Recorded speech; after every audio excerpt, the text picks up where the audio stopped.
वाञ्छाकल्पतरुभ्यश्च कृपासिन्धुभ्येव च पतितानां पावनेभ्यो वैष्णवेभ्यो नमो नमः।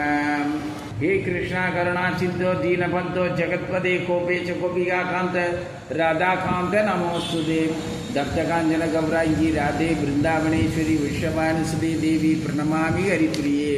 जय श्री कृष्ण चैतन्य प्रभु नित्यानंद श्री अद्वैत गदाधर शिवाचार्य गौर भक्त वृंदा। हरे कृष्ण कृष्ण कृष्ण हरे हरे, हरे राम राम राम हरे हरे। ओम नमो भगवते वासुदेवाय, ओम नमो भगवते वासुदेवाय, ओम नमो भगवते वासुदेवाय। ओम अज्ञान तिमिरान्धस्य ज्ञानाञ्जनशलाकया चक्षुरुन्मीलितं येन तस्मै श्री गुरुवे नमः। वासुदेवसुतं देवं कंसचाणूरमर्दनं देवकी परमानन्दं कृष्णं वन्दे जगद्गुरुं। कात्यायनी महामाये महायोगिनी अधीश्वरी नंदगोपसुतं देवी पदिंदे गुरुदे नमः। श्रीमद् भगवद्गीதை 8வது அத்தியாயம் 7வது பதம். ஆகவே எல்லா காலங்களிலும் என்னையே நினைத்து கொண்டு யுத்தம் செய். என்னிடமே உன் மனதையும் புத்தியையும் அர்ப்பணம் செய்வாயானால் என்னையே அடைவாய். சந்தேகம் இல்லை, இதில் சந்தேகம் இல்லைன்னு உறுதியாக சொல்றார். அதாவது இதுக்கு முந்தின ஸ்லோகத்தில் மரண காலத்தில் எந்தெந்த பாவத்தை நினைத்து கொண்டே மனிதன் உடலை விடுகின்றானோ எப்பொழுதும் அந்த நிலையையே நினைத்ததன் பயனாக அவன் அதே நிலையை அடைகின்றான் அப்படின்னு சொன்னார். பாவம் அப்படிங்கிறது என்ன? விஷ்ணு தத்துவத்தை அந்த காலத்தில் நினைத்த என்னுடைய உருவம் போன்ற உருவத்தை அடைகிறதா சொல்றார். தேவதையை ஸ்ரீ சங்கரர் சொல்றார். ஆதிசங்கரருடைய விளக்கத்தில் பகவானுடைய ரூப லாவண்யத்தை நினைச்சுக்கிட்டே உடலை விட்டான்னா அந்த ரூபத்தை சரூபிய முக்தி அப்படிங்கிறத அடைகிறதா ஆதிசங்கரர் விளக்கம். ராமானுஜர் ஒவ்வொருத்தரும் ஒவ்வொரு விளக்கம் சொல்றாங்க. அது எல்லாமே பகவானுடைய வைபவத்தை மனசுல நினைச்சிருந்தா அதையே அடைவோம் அப்படின்னு கிருஷ்ணர் சொல்றதாக அப்படியே தான் அவங்களும் சொல்றாங்க. விளக்கமும் அப்படித்தான், கிருஷ்ணர் சொல்றது தான். இப்ப நாம புரிஞ்சிக்கிறது அந்த ஆச்சாரியர்களை போல பகவானுடைய ரூப லாவண்யத்தையோ அவனுடைய குணங்களை கல்யாண குணங்களையோ அவருடைய லீலைகளையோ அல்லது அவருடைய கோவில் விக்கிரகம் விழாக்கள் இந்த மாதிரி நமக்கு கற்பித்து கொடுத்த ஆச்சாரியர்கள் கற்பித்து கொடுத்த கொண்டாடி காட்டிய அனுபவ விஷயங்களையோ ஸ்மரணம், அதாவது ஸ்மரன் நினைவில் வைத்துக் கொள்வதற்காக அவங்க செய்த எல்லா முயற்சியும் நமது குணத்தை பொறுத்து தான் நம்ம கிட்ட அது பதிய போகுது. அதுபடி தான் நம்ம நினைக்க போறோம். அதுல தூய்மையா இருக்கா இல்லையாங்கிறது தெரியாது. எந்த அளவுக்கு ஆசை இருக்குது, எந்த அளவுக்கு அந்த ஆசை எந்த விதமா இருக்குது, தமோ குணத்துல இருக்குதா, ரஜோ குணத்துல இருக்கா, சத்துவ குணத்துல இருக்குதா அப்படிங்கிறத பத்தி தெரியாது. அது நாம தான் கண்டுபிடிக்கணும். நமக்கே தெரியாது, நம்ம கண்டுபிடிச்சு தான் அதை உணரணும். ஆக எந்த பாவனையில எந்த பாவத்துல நம்ம பகவானை நினைக்கிறோமோ அதை அடைவோம்னு முந்தின சுலோகத்தில் பொதுவா மனிதர்கள் அவன் உடலை விடும்போது எந்த மாதிரியான பாவத்தில் அடைகிறானோ பாவத்தை நினைக்கிறானோ அந்த பாவனையில் இருக்கக்கூடிய ஒரு இடத்துக்கு போயிடுவாங்கிறத சொல்லியிருந்தார். இப்ப குறிப்பா தன்னுடைய உற்ற நண்பனும் தன்னுடைய மாணவனுமான சொந்த அவனுக்கு இது சாரத்தியம் பண்ண வந்ததுனால சொந்த எஜமானனுமான இது விசித்திரமான உறவு. அவனுக்கு உறுதியா சொல்றாரு, நீ எந்த காலத்திலும் என்னை நினைத்து கொண்டு அப்படிங்கிறாரு. என்னையே நினைச்சுக்கிட்டு நீ உன்னுடைய கடமையை செய்.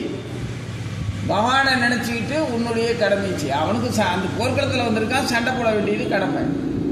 இப்ப நமக்கு கடமைன்னு என்ன இருக்குது? நமது கடமைன்னு நமக்கு தெரிஞ்சதெல்லாம் என்ன தெரியும்? நமது கடமைன்னு நமக்கு என்ன தெரியும்? நமது கடமைங்கிறது நம்ம தேக பராமரிப்பு, நமது உற்றார் உறவினர்கள் சொந்த பந்தங்களுக்கு மத்தியில் உழைக்கிறதும் உதவி செய்கிறதும், அவங்கள்ட்ட பொருளாதார உதவி, அதாவது ஒருத்தரை சார்ந்து வாழ்வது அல்லது தன்னை சார்ந்து மற்றவர்கள் வாழும்படியாக நிர்பந்திப்பது, அவங்களுக்கு உபகாரம் பண்ணி அவங்களால நம்ம பாராட்டுக்குரியவனா நடந்துக்கிறது, அல்லது நாம யாரையாவது பாராட்டி அவன்கிட்ட இருந்து எதையாவது வாங்கி அனுபவிக்கிறது, அப்படிங்கிற மாதிரியான வாழ்க்கை சூழல்ல சிக்கிட்டு இருக்கிற அடிமை நாய்களுக்கு, வீணான மானிட பதர்களுக்கு கடமைன்னு எதுவுமே கிடையாது. அவனுக்கு கடமைங்கிற விஷயத்துக்கான அர்த்தமே தெரியாது. இது எல்லாம் தேக பராமரி, புலனை திருப்தி செய்வதற்காக, மன இந்திரியங்களை திருப்தி செய்வதற்காக, யாரையாவது சார்ந்து புகழ்ந்து உதவி செஞ்சு, ஒருத்தர் சரீரத்தை ஒருத்தர் தின்னு, ஒருத்தரோட அன்புக்கு பாத்திரமானவனா இருக்கிறதா நடிச்சு அவனுடைய அன்பையும் புகழையும் வாங்கிக்கிட்டு நாம எவனுக்காவது யாருக்காவது அதிகாரியா இருக்கிறதா நினைச்சு அவங்களுடைய அந்த கொண்டாட்டத்தையும் நம்மளை புகழ்ற அந்த போலி புகழ்ச்சியவும் எதிர்பார்த்துக்கிட்டு வாழ்ந்துகிட்டு இருக்கிறவங்களுக்கு கடமைன்னு என்ன இருக்குது? எதை அவன் கடமைன்னு சொல்லுவான்? உயிரோட வாழ்றதா? திங்கிறதும் தூங்குறதும் கல்யாணம் முடிக்கிறதும் குட்டி போடுறதும் சாவுறதும் இதை போய் கடமைன்னு எப்படி சொல்றது? மனித கடமைங்கிறது என்னது? தன்னையும் தன் மனித இனத்தையும் தன்னை போன்ற மற்ற பிற உயிர்கள், மனிதர் அல்லாத பிற உயிர்களும் இந்த பூமியில வாழ்றதுக்கு வாழ தந்த இறைவனுடைய பூமியான இந்த பூமியை தூய்மைப்படுத்தவும் வளப்படுத்தவும் வளமாக்கி அதிலிருந்து விளைகிறத எல்லாருக்கும் பங்கிட்டு கொடுக்கவும், தேவர்களுக்கும் மூவர்களுக்கும் 33 கோடி தெய்வங்களுக்கும் இயற்கைக்கும் நன்றி உள்ளவனா நடந்துக்கிறதுக்காக அவரவருக்கு விதிக்கப்பட்ட கடமைன்னு ஒன்று இருக்குது. அது வெறுமன வேத மந்திரங்கள் சொல்றது ஓதிக்கிட்டு உக்காந்துக்கிட்டு இருக்கிறதோ, ஏதாவது யாக யஜ்யம்னு பண்ணிக்கிட்டு இந்த கோயில் கோயிலா திரியறதோ இதெல்லாம் கடமைன்னு கூட நினைச்சிக்க முடியாது. அப்போ உண்மையில கடமைங்கிறது என்னது? நீ நன்றியுள்ளவனா நடந்துக்கணும். யாருக்கு? இயற்கைக்கு, இறைவனுக்கு, தன்னை போன்ற சக உயிர்களுக்கு, தன்னை ஆளும் தெய்வங்களுக்கு, அந்த ஒவ்வொரு தேவதைக்கும். உன் உடம்புல இருக்கக்கூடிய தேவதைகளையே உனக்கு எதிரிகளா ஆகிற மாதிரி நீ திங்கிற, தூங்குற, அனுபவிக்கிற. அப்போ உனக்குன்னு உன்னோட உடலே உனக்கு எதிரி ஆகிற மாதிரி அந்த ஒவ்வொரு புலனுக்கும் ஒரு அதிகாரி இருக்கிறாங்க, ஒரு ஆளுமை இருக்குது. அது எதிர்விளைவை நம்ம தவறா பயன்படுத்தினா எதிர்விளைவை தருங்கிறது கூட தெரியாம நோயாளியும் அற்ப ஆயுசாவும் சண்டையும் சச்சரவுமா வாழ்ந்துகிட்டு இருக்கிற உனக்கு, உங்களுடைய சண்டை போட்டுக்கிற உனக்கு கடமையை பற்றி என்ன தெரியும்? அப்போ கடமைங்கிறது என்னது? உனது கடமையான யுத்தத்தை செய்யுங்கிறார். யுத்தம் நான் யூகம் பண்ணி அவனுக்கு அர்ஜுனன் ஜீவாத்மா, முன்னால் இருந்தவங்க பூரா ஒரு மாதிரியான உலகியல் பிரச்சனைகள், அதை இந்த பரமாத்மாங்கிற அந்த நினைவில் யுத்தம் செய்யின்னு சொன்னது ஒரு யூகம். அதாவது ஓமான ஓமேயம் அப்படிங்கிற அர்த்தத்தில் சொல்லலை. கிருஷ்ணன் தான் அர்ஜுனன் தான் எதிரிகள் தான் துரியோதனாதிகள் தான். அவனுக்கு துணையாக இருக்கிற பீஷ்மரும் சரி, துரோணரும் சரி, அஸ்வத்தாமனும் சரி, அவங்க வகைரா யாராக இருந்தாலும் சரி, எப்பேற்பட்ட மாவீரர்களாக இருந்தாலும் சரி, அத்தனை பேருமே அந்த துரோகிக்கு துணை போனவங்க அதிகாரிகளும் தான். இவங்க எல்லாரையும் சமகாரம் பண்ணுறதுக்கு தான் கிருஷ்ணன் வந்திருக்கிறியா, அர்ஜுனனும் நிற்கிறான். அதை உதாரணமாக்கி நமது மன போராட்டம், இந்த உலகம் போர்க்களம் அப்படி இப்படின்னெல்லாம் புலனோட சும்மா ஓமான ஓமயத்திலாம் கற்பனைக்கு போகக்கூடாது. அதெல்லாம் தேவையில்லை. அவனுக்கு சண்டை போடுறது யுத்தம் பண்ணுறது கடமையாக இருந்ததுன்னா எந்த நேரமும் சண்டை போட்டுக்கிட்டு அவன் என்ன வெறும் போர் வீரனா மிலிட்ரியிலேயே வேலை செய்கிறான் அர்ஜுனன்? அந்த நேரத்துக்கு சண்டை போட வந்தான், அவ்வளோதான். அதுக்கப்புறம் ராஜ்ய பரிபாலனத்தில் அவங்க வெற்றி பெற்றதுக்கு அப்புறம் ராஜ்யத்தை ஆள்றதுக்கு இது முதலே சொல்லிட்டாரு. நீ வெற்றி பெற்றேன்னா இந்த ராஜ்யத்தை ஆள்வ, போர்க்களத்தில் நீ இறந்து போனேன்னா, உடல் விட்டு செத்து போனேன்னா நீ மேல் உலகத்தில் கடமை தவறாமல் இருந்ததுக்காக வெற்றிக்கான அந்த சொர்க்கத்தில் சுகமாக இருப்ப. அப்படின்னு ஏற்கனவே சொல்லியிருந்தாரு. நீ ஜெயிச்சு இப்படி வாழுவ அப்படின்னு உறுதியெல்லாம் சொல்லலை. வெற்றியோ தோல்வியோ ரெண்டையும் சமமாக எடுத்துக்கிற மனநிலையை முதலே சொல்லிட்டாரு. அதை அப்படி இருக்கிறது தான் உண்மையான கடமை. கடமைனா இன்ப துன்பங்களுக்கும் வெற்றி தோல்விகளுக்கும் செய்யறது செய்யாமல் போகிறதுக்கும் செய்தால் பரிசும் செய்யாமல் போனால் இழப்போ இல்லாத ஒரு செயல் இருந்ததுன்னா அதுக்கு பேர் தான் கடமை. அந்த கடமையை நாம தான் அடையாளம் தெரிஞ்சு கண்டுபிடிச்சுக்கணும். அது வேற ஒன்றும் இல்லை, நன்றி உள்ளவனாக இருக்கிறது. இயற்கைக்கு நமது உயிர்களுக்கு உடல்களுக்கு எல்லா ஜீவர்களும் இந்த பூமியில் வாழ்றதுக்கும் இந்த பூமியை தந்த இறைவனுக்கும் இந்த இறைவனால் அனுமதிக்கப்பட்ட அந்த தேவதைகளுக்கும் நம்ம உடலுக்கும் நன்றி உள்ளவனாக நடந்துக்கணும். இதுதான் கடமை. புலனை திருப்தி பண்ணுறதுக்காகவும் அதோட திருப்திக்காக மற்ற யாரையும் எதையும் எந்த வழியிலையும் சாதிச்சுக்கிறதும் கடமை கிடையாது. அதனால கடமைங்கிறது என்னங்கிறத தெளிவாக புரிஞ்சுக்கணும். அதைத்தான் செய்யின்றார். எப்போ என்னையே நினச்சிக்கிட்டு பகவானை நினச்சிக்கிட்டு செய்கிற எல்லாமே அப்படின்னு சொல்லக்கூடாது. பகவானை நினச்சிக்கிட்டு செய்கிற கடமை தான் வெற்றி பெறும். பகவானையே நினச்சிக்கிட்டு இருக்கும்போது நீ கடமை இல்லாத நம்மளுடைய தற்குறித்தனமான தான்தோன்றித்தனமான செயல்கள் எல்லாத்தையுமே பகவானை நினச்சிக்கிட்டு நான் செய்வேன் அப்படின்னு சொல்கிறது மடத்தனம். அப்படி நீ நினச்சிக்கிட்டு செஞ்சேன்னா அதனுடைய விளைவுகளாலேயே நீ தண்டிக்கப்படுவ, அழிக்கப்படுவ, ஏதாவது ஒரு வகையில் துன்புறுத்தப்பட, அதாவது நமது மனித பிறவியினுடைய பாக்கியத்தை இழப்போம். இப்போ கிருஷ்ணரும் அங்கே தான் இருக்கிறாரு. கிருஷ்ணரை நினச்சிக்கிட்டு தான் எல்லாவனும் சண்டை போடுறான். எதிராளியும் கிருஷ்ணரை நினச்சிக்கிட்டு தான் இருக்கான். துரியோதனா திருப்பி சொல்ல போனா பக்தனை விட அவனை பகவானை எதிர்க்கிறவன் தான் எந்த நேரமும் கிருஷ்ணரை நினச்சிக்கிட்டு இருக்கான். அப்போ கிருஷ்ணரை நினச்சிக்கிட்டே அவன் பண்ண சண்டையில் அவன் ஜெயிக்கலையே. ஏன் அப்படி? அவன் நினச்சிக்கிட்டு இருந்ததுனால அவன் இஷ்டத்துக்கு அவன் தர்மத்திற்கு எதிராக கிருஷ்ணரையே நினச்சிக்கிட்டு அவன் அதர்மமான செயலை செஞ்சாலும் அது அவனுக்கு பிரயோஜனப்படாது. எனக்கு தெரிஞ்சு இன்னைக்கு வரைக்கும் 50-60 வருஷத்துக்கு முன்னால் இருந்து நாடாளும் சக்தி உள்ள அந்த ஒரு தந்திரக்கார மனிதர்களும் வெறும் புலனிச்சைக்காக புத்தி இழந்த அயோக்கியர்களும் கூட வீட்டு வாசல்லையே வேணுகோபால சுவாமி கோயில் உண்டு.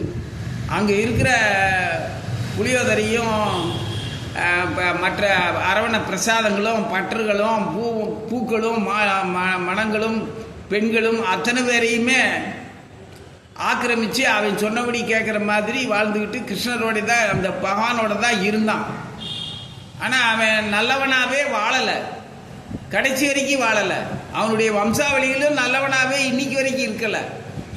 எல்லா சமூகத்தையும் எல்லா நம்ம தமிழ்நாட்டில் இருக்கக்கூடிய அத்தனை கோவில் தெய்வங்களையும் தெய்வத்தின் பக்தர்களையும் அத்தனை பேரையுமே மதிக்காம தான் வாழ்ந்துக்கிட்டு இருக்காங்க இன்னைக்கு வரைக்கும்.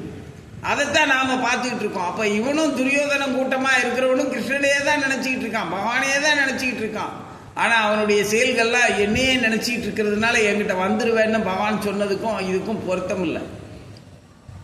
அப்போ கடமை எதுவோ அதை நீ பகவானை நினச்சிக்கிட்டு செஞ்சாதான் அந்த கடமையில் நீ வெற்றி பெறுவ, என்ன அடைவேங்கிறது தான் இங்கே உண்மையை தவிர பகவானை நினச்சிக்கிட்டு நீ அதர்மமாக செய்கிற எதுவுமே உன்னை பகவான்கிட்ட கொண்டு போய் சேர்க்காதுங்கிறது தான் உண்மையான உண்மை. அப்போ பகவானை நினச்சா கடமை என்னன்னு புரியணும் ஒரு மனுஷனுக்கு. அப்படி புரிஞ்சாதான் அவன் கடமையில் வெற்றி பெறுவான்.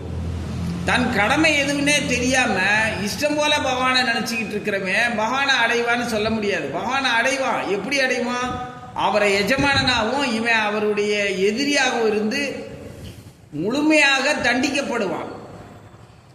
தண்டனைங்கிறது எப்படி இருக்கும்? ஆத்மாவை அழிப்பாரா கிருஷ்ணரு? அதான் சொல்லிட்டாரு, ஆத்மாவுக்கு அழிவே கிடையாதுன்னு. அப்ப அவனை என்ன செய்வாரு? அவனுடைய அடுத்தடுத்த உடல் அவன் தன் ஆத்மாங்கிற அந்த தன்னை உணர்ந்த ஆத்மா மாற்றத்தை கண்டு திகைப்பதில்லை என்று இருக்காரு. ஆனால் இவன் தன்னை உணராத ஆத்மா ஒவ்வொரு தடவையும் தன்னை உணராம பயத்திலையும் ஆத்திரத்திலையும் கோபத்திலையும் வஞ்சகத்திலையும் ஒளிஞ்சு வாழ்றதுலையும் உயிர் பயத்திலேயே வாழ்ந்துக்கிட்டு இவங்களுடைய வாழ்க்கை மொத்தமே அபராதங்களாகவும் பயத்தாலையும் வெறி பிடிச்சு போய் தான் அலைஞ்சிக்கிட்டு இருக்கும். வெறும் பிரேதங்களை போல வாழ்ந்துகிட்டு இருப்பானுங்க, பிரேத ஜென்மமா. அதனால அதான் சொல்றாரு சர்வேசு காலேசு அப்படிங்கிறத என்ன அர்த்தம் அப்படின்னா எல்லா காலங்களிலும் அப்படின்னா இரவு பகல் நண்பகல் நள்ளிரவு விடியல் அந்தி பொழுது எல்லா காலங்களிலும் இப்படி எந்த நேரத்திலையும் நீ உன்னுடைய கடமையின் நிமித்தமாக பகவானை நினைச்சுக்கிட்டு தர்மம் தவறாம அப்படி வாழ்றது அப்படிங்கிறார். இவங்களால எல்லா காலங்களிலும் இப்போ எதிரியான இடத்துல இருந்துக்கிட்டு அதர்மமான செயல்ல செஞ்சுக்கிட்டு பகவானையே நினைச்சுக்கிட்டு செய்யறமே எல்லா காலத்திலையும் அவரை நினைக்க மாட்டான். அவனுடைய புலனின்பத்துக்கான நேரத்தில் அவன் பகவானை நினைக்க மாட்டான். பகவானுடைய கருணை தன்னுடைய சொந்த திறமையினால அதெல்லாம் அடைந்ததாக ஜெயிச்சதாக வெற்றி பெற்றதாக செருக்கோட இருப்பான். அவன் அந்த நேரம் பகவானை நினைக்க மாட்டான், அவனுடைய இந்திரிய போகத்தை தான் நினைப்பான். அப்போ தூய பக்தனால தான் எந்த நேரத்திலையும் பகவானை நினைக்க முடியும்.